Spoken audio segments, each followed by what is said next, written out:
Pisces, Sun, Moon, Rising, and Venus placements, and of course, sa ating mga cross-watchers, magandang araw po sa inyong lahat.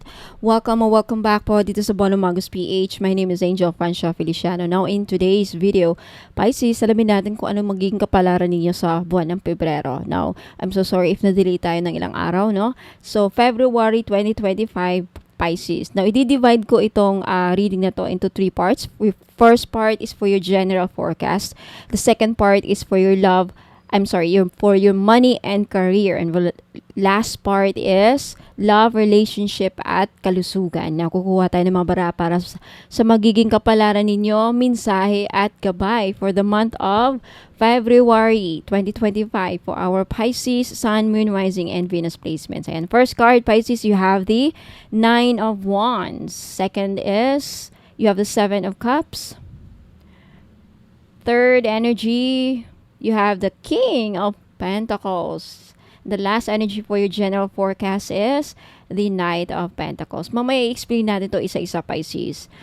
Okay, and then for this part, this is for your money and career. Mga dapat ninyong malaman pagdating sa inyong kaperahan, negosyo, at trabaho. Ano yung mga magiging kapalaran ninyo sa buwan ng Pebrero.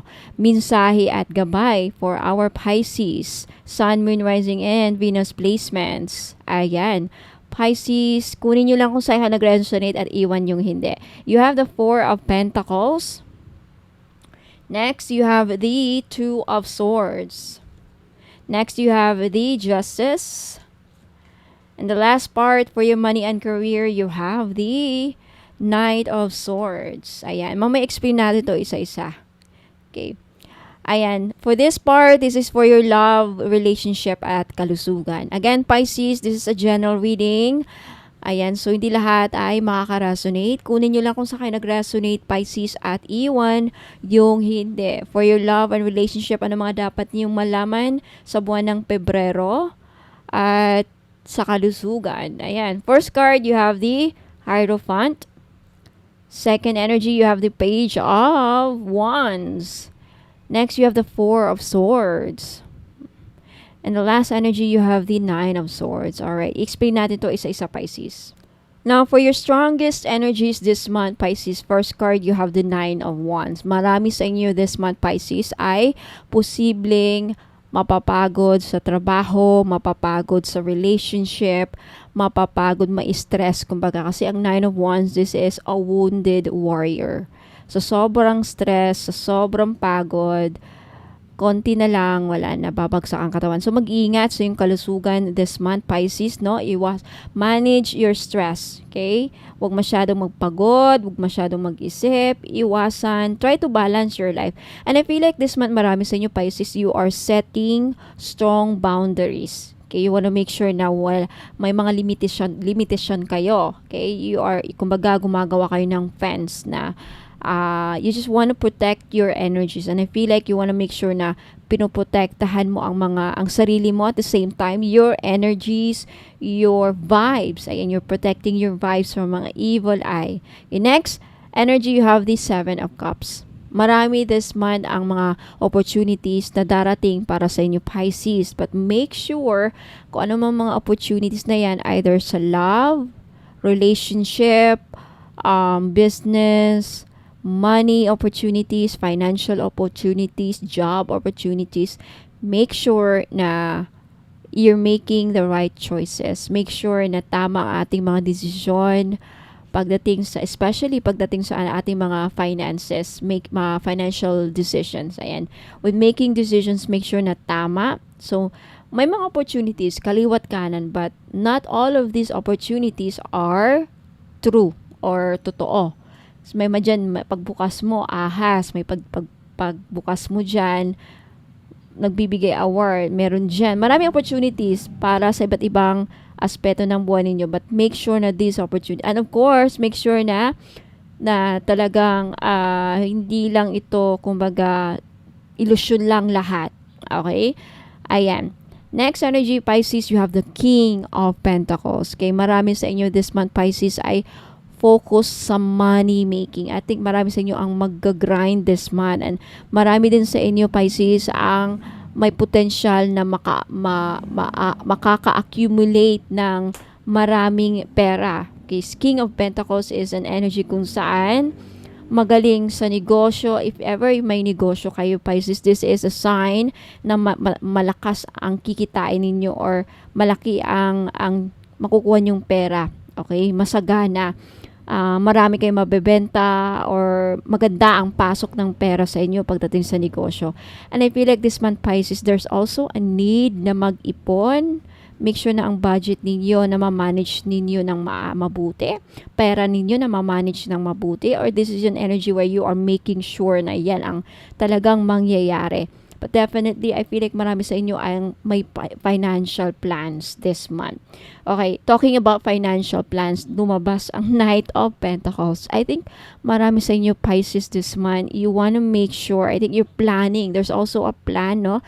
You're planning to invest. Gusto natin na yung perang sigurong naipon natin or perang nakukuha natin sa sahod, gawin nating parang gawin nating gusto nating invest para dumoble, maging quadruple, triple ang magiging revenue or babalik sa atin, triple.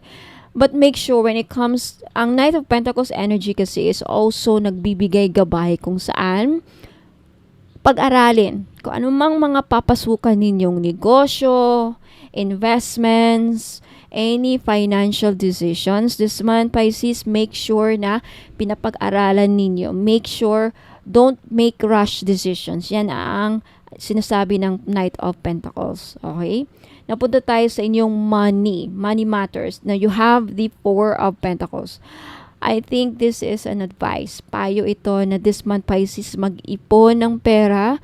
Make sure na, nahawakan ninyo ng mabuti ang pera nyo. Magaling kayong humawak ng pera at negosyo. At sa pagdating sa trabaho, marami sa inyo ay posible na makahanap ng malaking makahanap ng magandang trabaho kung saan malaki ang sasahurin. So, congratulations sa mga naghahanap ng trabaho, ha.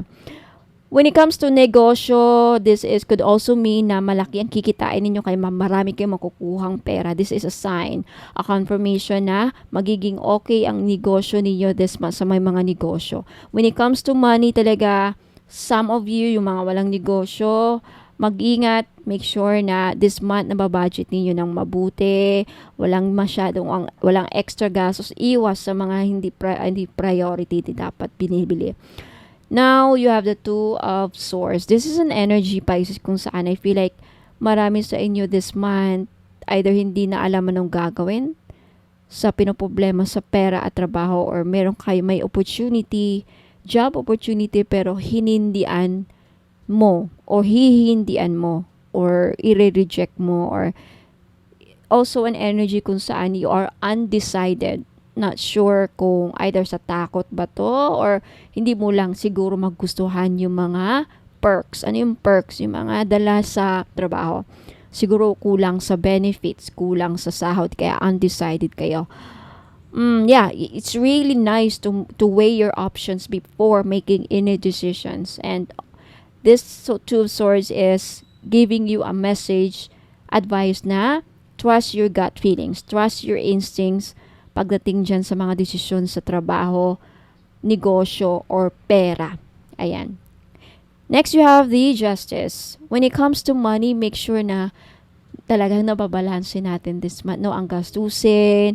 And if you are an employer, a leader, a CEO, may negosyo ka, may mga trabahante ka, this is also an advice, Pisces, if you are an owner, a business owner, at then may mga clientele ka or like mga mga workers, staff. Make sure mga staff mo ay natitreat mo ng tama, like yung sahod nila tama. Kasi ang Libra is an energy kung saan dapat nandun yung fairness at equality. So I feel like ma-apply natin to sa sahod, sa pera. I feel like this month, Pisces, either i-question mo ang benefits mo sa company or like gusto mo ng fair treatment sa work ninyo or even sa pagdating sa pera. Gusto mo patas. Now, punta naman tayo sa Knight of Swords. This is an energy, Pisces, when it comes to your money, pero wag magpadalos-dalos na ibigay this month. Kasi ang Knight of Swords is an energy kung saan later, pagsisisihan ninyo talaga. Yan talaga ang energy of Knight of Swords, I tell you. Babalik kayo dito, sabihin nyo, Mama Dambo, nung tama ka, sinabi mo, wag di ako magpadalos-dalos sa pera. Ayan, padalos-dalos, gastos, bigay, whatever. Ano man ang padalos-dalos na desisyon ninyo sa pera at negosyo at trabaho, Knight of Swords ay nagsisilbing babala. Babala ito na pag-isipan munang mabuti. Kung ano man may mga gagawin ninyo pagdating sa negosyo, pera, pagbabago sa negosyo, pera, pag-aabot, or paggastos, or even sa trabaho, huminto, or even like, I don't know, wag magpadalos-dalos. Ayan. Now, punta naman tayo sa love life ninyo, Pisces. Love and relationship at kalusugan. I feel like this month, Pisces, marami sa inyo ang committed sa inyong kalusugan. You wanna make sure na healthy kayo, humihingi kayo ng payo, humingi kayo ng advice, nagtatanong kayo anong magandang gawin para bumaba ang blood pressure ko. There's something about your health. You're very health conscious this month to the point na magre-research siguro kayo sa internet, sa mga phones niyo. Ay, maganda to para sa puso. Ay, maganda tong mga ganyan. Kailangan ngayon gulay na ang There's something about you're very health conscious this month, which is good. Na pagdating sa relationship, I feel like there's someone this month, Pisces, na either questionable ang kanyang commitment sa'yo, or you wanna make sure na whoever dates you this month, kung sino man yung magdi-date sa'yo or makikilala mo, committed sa'yo. Ayan. Next is, you have the Page of Wands. Marami this month, Pisces, ang kikiligin sa inyo. Either this coming February, because Feb is love month. I don't know. Yeah, love month. So, marami ang kikiligin, maraming makakilala sa social media, marami ang makikipag-flirt sa inyo, Pisces, lalaki ka man o babae, marami kang matatanggap na mapapansin nyo na maraming mga taong nangungulit sa iyo. Nangungulit, makikipag-flirt, gusto kang i-date, magpaparamdam, manliligaw, at may nakikita din akong konting kalandian moments. Ayan, sa Page of Wands. But definitely, for some reason, may nasasagap akong good news. Makaka-receive kayo ng good news. For some reason, Pisces, tandaan nyo to, this month, may good news regarding sa iyong kalusugan or sa relationship. Good news siguro babalik na yung person ninyo, or magpaparamdam ulit ang person ninyo, or there's something about that. Next energy, Pisces, you have the Four of Swords. Na marami sa inyo naman, yung iba naman sa inyo, hindi lahat, sa mga ka-resonate lang Yung iba, sad to say, this month, mag-overthink. Meron kayong malalim na pag-iisipan this month when it comes to your relasyon. Either meron na namang manggugulo sa inyo this month, may magpaparamdam, old person babalik, magpaparamdam, guguluhin ang utak mo, ba't ka siya nagparamdam ulit? Or there's something about na to the point na wag naman sanang mahirapan kayo ng tulog. Naranasan ko yan, hirap yan. But the Four of Swords energy, kung lagi siyang laman sa isipan mo. Or hindi mo siya mawala-wala sa isipan mo. Lagi mo siyang iniisip. There's someone here this month, siguro makikilala mo, bago nyo makikilala, or magpaparamdam ulit a past person, or merong kang marireceive na news na lagi mong pag-iisipan. There's something about that. Last but not the least, Pisces, you have the Nine of Swords. Now, mag-iingat sa Nine of Swords kasi ito yung energy kung saan hindi kayo makakatulog, balisa kayo.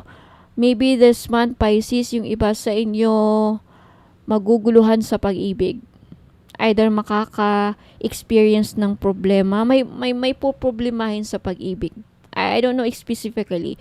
Maybe poproblemahin ninyo, baka ma-offend kayo, or malaman ninyo na mayroon palang ibang kinakadate ang person ninyo this February, Valentine's. Yung mga expectations natin sa Valentine's Day, baka hindi na-meet, hindi ibinigay ng person natin, kaya tayo umiiyak. By tendency kasi din ang Nine of Swords na iiyak madidepress, malulungkot, anxiety, anxious kasi in-expect mo na ikaw ang papadala ng flowers. Siguro nag-expect tayo na may flowers tayo sa Valentine's Day. Ipo-post tayo sa Facebook. Itatag tayo ng person natin with greetings of Valentine's Day, with pictures, whatever. And hindi natupad. Baka yan. Or there's something about, and also sa kalusugan. Some of you, Pisces, for some reason, baka related sa love life, kaya hindi makatulog. Kasi ang Nine of Swords energy kasi din is an energy kung saan makaka-experience yung iba sa inyo, hindi lahat, ng insomnia. Okay, so hope maging silbing gabay lang. So kung ito ang gawin nyo na ang mga dapat nyong gawin para maagapan ang mangyaring insomnia, ang mangyaring pag-aalala ng sobra, kasi ang Nine of Swords, ito yung pag-aalala ng sobra. I don't know exactly kung anong magiging rason. Okay? So, Pisces, Sun, Moon, Rising, and Venus placements, yan po ang mga mensahe, gabay, at kapalaran ninyo sa buwan ng Pebrero. Again, kung hindi nyo nagustuhan ng kapalaran, sa to say, may mga kapalaran talagang masaklap. Okay? Part yun ng buhay. Hindi lahat ng kapalaran ay maganda. Paminsan-minsan masaklap talaga. Accept that. Magsilbing gabay lang sana. Ayan. Now, Pisces at Cross Watchers, for those of you who are interested na makita yung mga produkto ko, don't go away, magbabalik ako para dyan. Ipapakita ko sa inyo paano makabili, saan mahanap. Marami akong mga ngayon sa Facebook page, kaya mag-follow na din kayo. Okay? Now, paminsan-minsan, magpapahula ako dito ng libre. Saan? During live lang po. Kaya make sure nakapag-subscribe kayo at naka-follow kayo sa Facebook page, kasi minsan doon din ako nagpapahula ng libre. Live lang sa live, during live lang po. Okay? So maraming salamat. Ingat po and God bless. Don't go away. I'll be right back.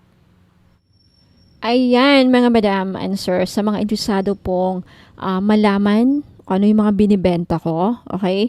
For those of you who are interested to find out ano mga serbisyo ko, ano mga ino-offer ko ng mga services. Ayan.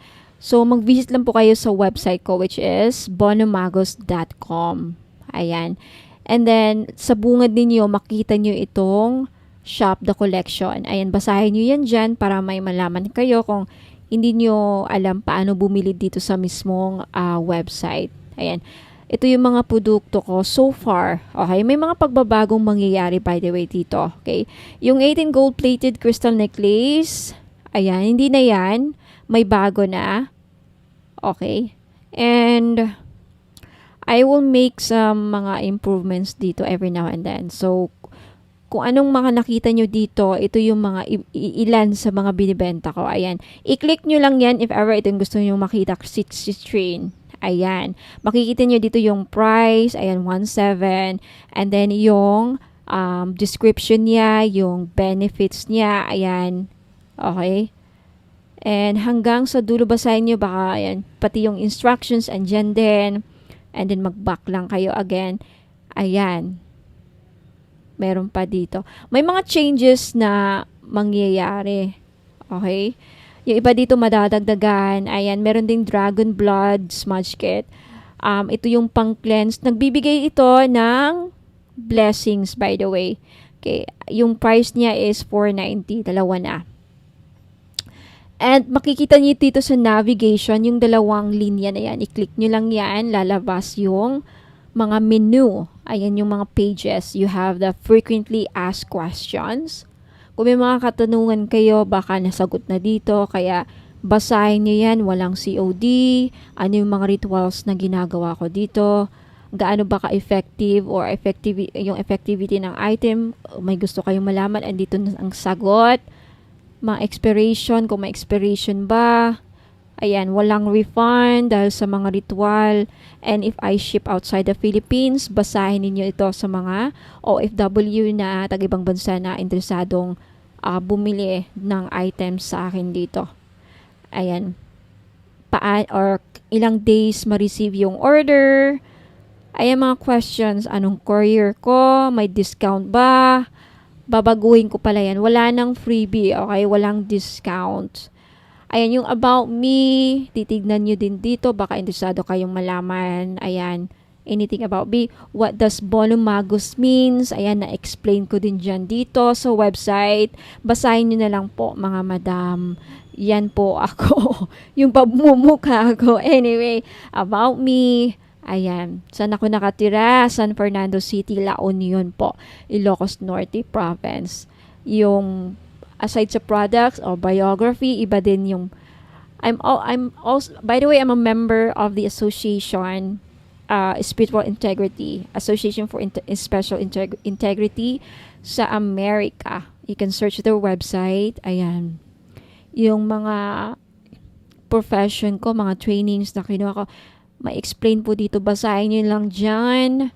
And then what else? Yung mga services ko. By the way, sa mga interested about sa tarot reading, gustong magpabook ng private reading, 5,000 po. Okay? Meron ding 15,000 if you want to avail everything. Kasama na yung mga items dito, makaka-receive kayo mga package. May inclusion set yan. Okay, package na yan. Package, and dito yung mga explanation, anong matatanggap ninyo. Pero, kung gusto niyo yung mas mura, ang pinakamurang ma-offer ko is 5K, 5,000.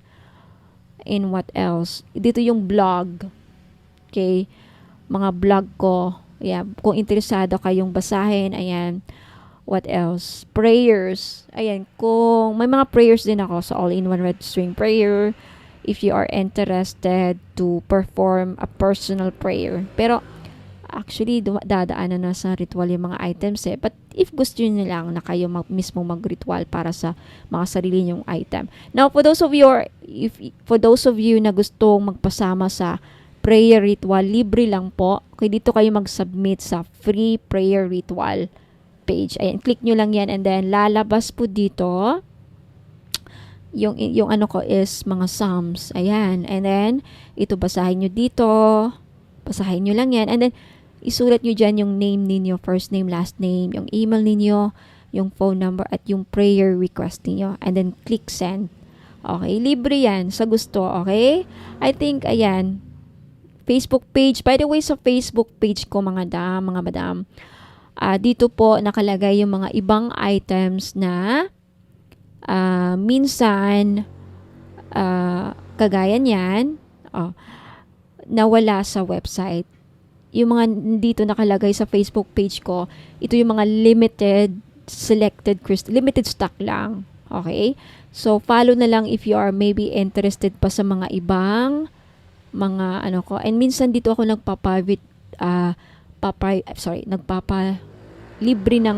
papahula ng libre sa live. Live lang talaga. Okay? So, maraming salamat sa pakikinig. Ayan. Hopefully, naklaro na. So, maraming salamat. Okay? Message nyo lang ako dito sa Facebook page if ever may gusto kayong bilhin. Okay? Sa Bono Magos PH na merong blue check. Ayan. Maraming salamat. Ingat po and God bless.